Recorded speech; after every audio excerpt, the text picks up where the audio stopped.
Tracking metrics is super important in any business model, whether it's sales, marketing, operations, fulfillment, finance, but tracking the wrong things could actually be detrimental to your business. So what we're going to go through in this video is what to look at and what that actually matters and is a needle mover and is not a vanity metric. We're going to show you exactly what you should be focused on as a business owner on a sales side. So we've talked a lot about tracking and figuring out what's working, what's not, and how are we going to evaluate BDRs. So all this data, what do you track to make sure that you can iterate and improve continuously using the data? How can you take a data-driven approach that ensures you will get there, right? So, what does an airplane pilot do? They've got their data, they have their instruments, their compass is telling them which direction am I pointing. They've got their barometer that tells them what pressure it is. They've got their altimeter that tells them how high up they are, right? So the data is constantly letting you navigate and adjust to make sure you land in Germany and not India, right? But also understanding what those instruments do,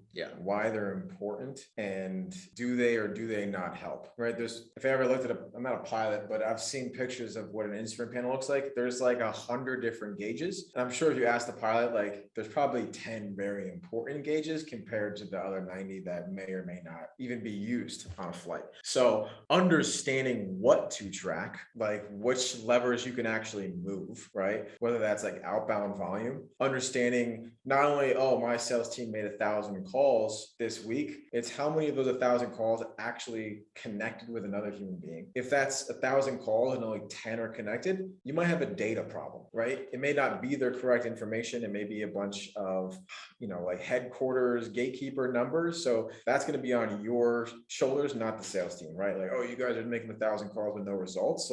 Dig a little bit deeper, talk to your sales team. What's going on with these 1,000? That's a high amount of volume, right? To have a low result. So understand what it is in that situation that you can then edit and alter and be like a hinge point in the business. So tracking connected calls, not overall volume. And then once you dig into the connected calls, how many of those connections are actually being positive and generating a meeting or an appointment booked?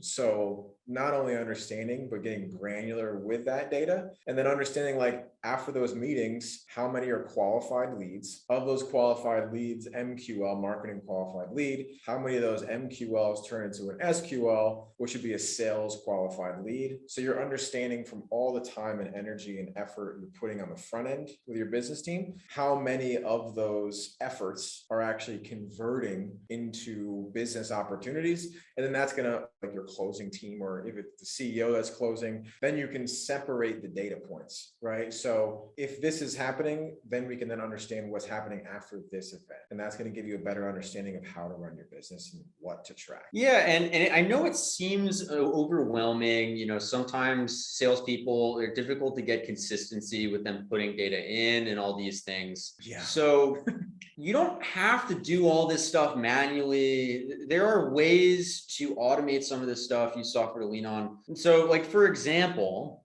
with LinkedIn outreach, what I do is I use webhooks out from my automation software that goes through Zapier into a Google Sheet, and then it tracks every single connection request we send, every single connection that gets accepted, every single message we send, and all the replies we get to those messages. Not only that, but I pay a VA to grade the replies so I know how many were good replies. And none of this requires any effort at all on my part or any part of the salespeople. And so take, for example, what was that other software you mentioned where it uses AI to evaluate?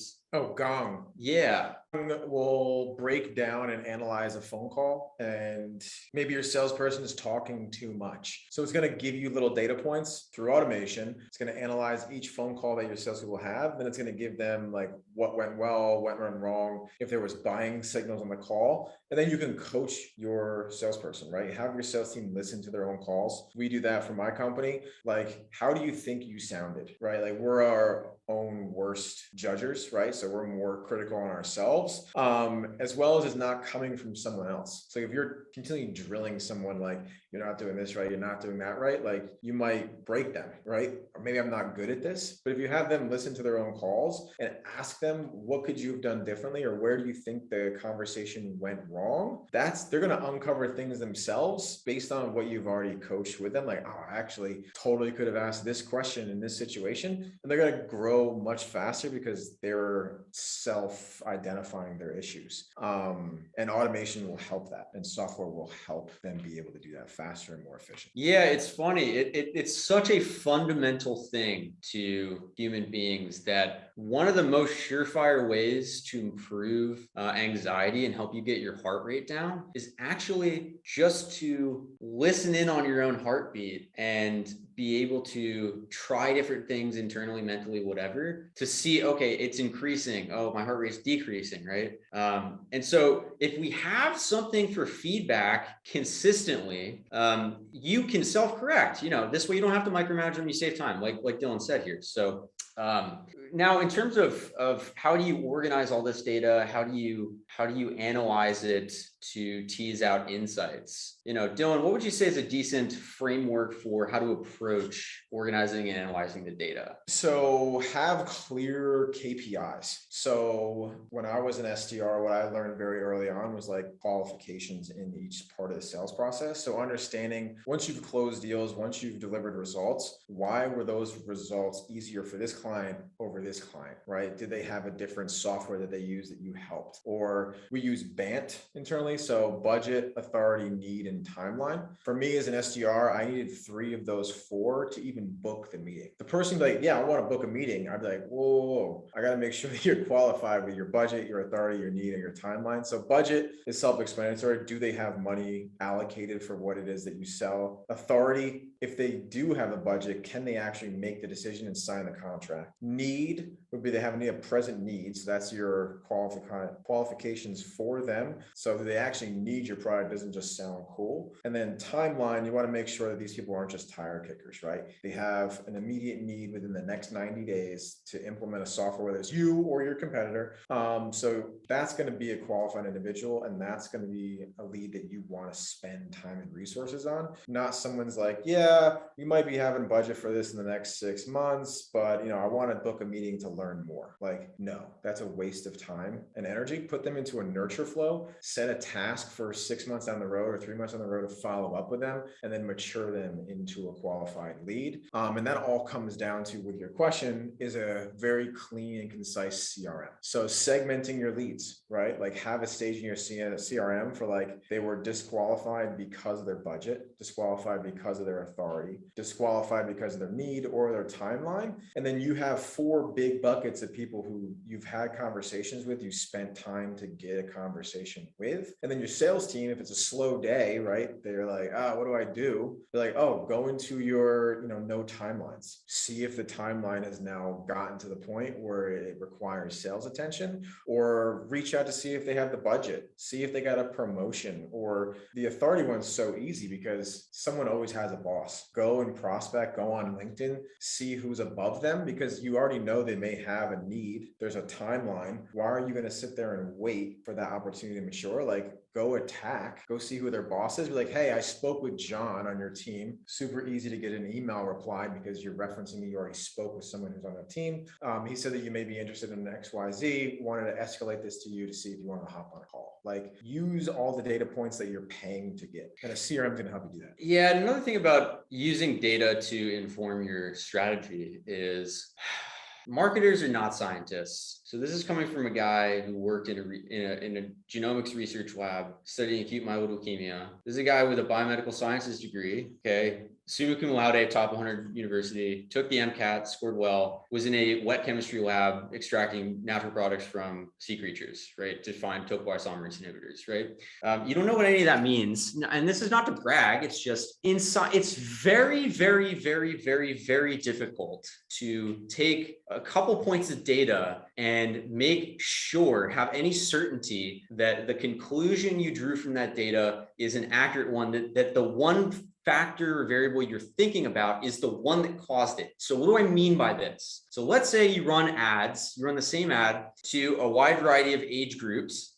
and you were trying to sell I don't know, sunglasses or something, right? Okay. And then you look at the data and you see, okay, more people who are in the age group of 50 to 60 wind up buying the sunglasses than the people in the 20 to 30 age group. Oh, so people who are older like our sunglasses more.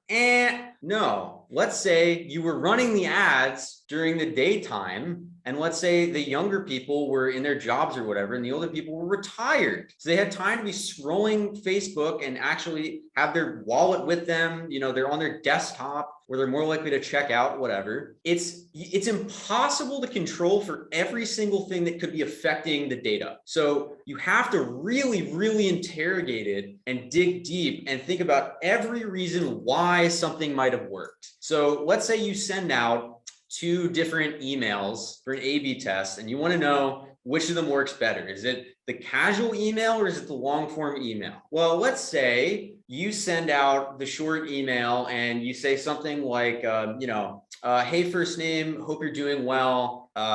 Just wondering, yada, yada, yada. Here's my thing, signature line, right? And then let's say in the long form email, you say, hey, yada, yada, yada, same, whatever to the thing. And then you've got this longer sort of intro to the paragraph there. And then you send them both out and you go, oh, okay. The long form one got a better response. Oh, maybe long form content's better. Maybe this email is better. Let's say the preview line got pushed back because you had an extra bit to intro to the rest of the email. That's why you got a better response. So you have to make sure if you're running a split test that every single thing is exactly the same except for one thing. And it's not to mean that you can't test 2 things at once. So what do I mean by this? So you can have a tiered split test. So let's say you want to know if companies that are in B2B SaaS are more viable prospects than companies that are IT services companies, right?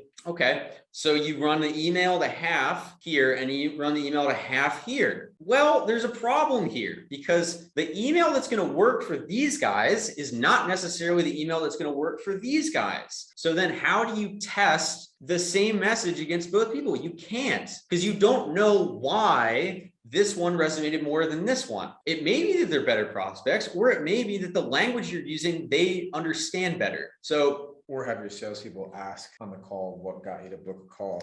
Yeah, so you have to dig a little deeper, right? And if you make that assumption and then you just throw out B2B SaaS companies, you say they're not as profitable. Okay, if you had taken another 2 weeks to really dig into that and try a little harder to make sure you had enough data, enough points of evidence, then you would have figured out, oh, wow, they make us 20% more money. Okay, we'll run that over 5 years and the compound interest that comes from having 20% more on your bottom line over 5 years. Think what that growth would do to your equity multiple, right? So what I wind up doing is I'll test several variations of messages to both groups. And because I have several variations of the same sorts of messages, right?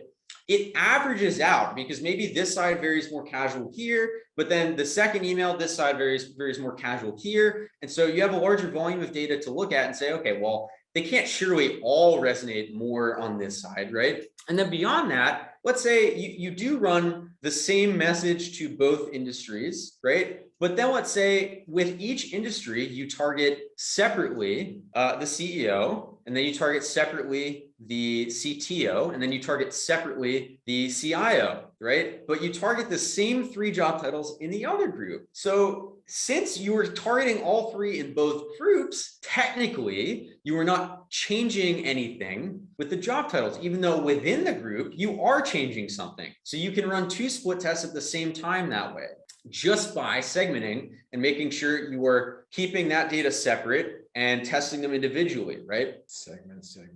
So these are some of the ways that over time you prove more stuff. You get more clarity, and then it builds upon itself. Because let's say you figure out casual messaging works better. Okay, then because you're getting more replies, now you get more feedback on what body message works better. And then because you're getting more of those, you have more customers to pay for more outreach, so you get more volumes. Then you figure out what lead magnets work better. It builds upon itself. So I know know it's a pain to track all this data and take a very data-driven approach, but I promise it adds up. And if you're not getting any results, check your software.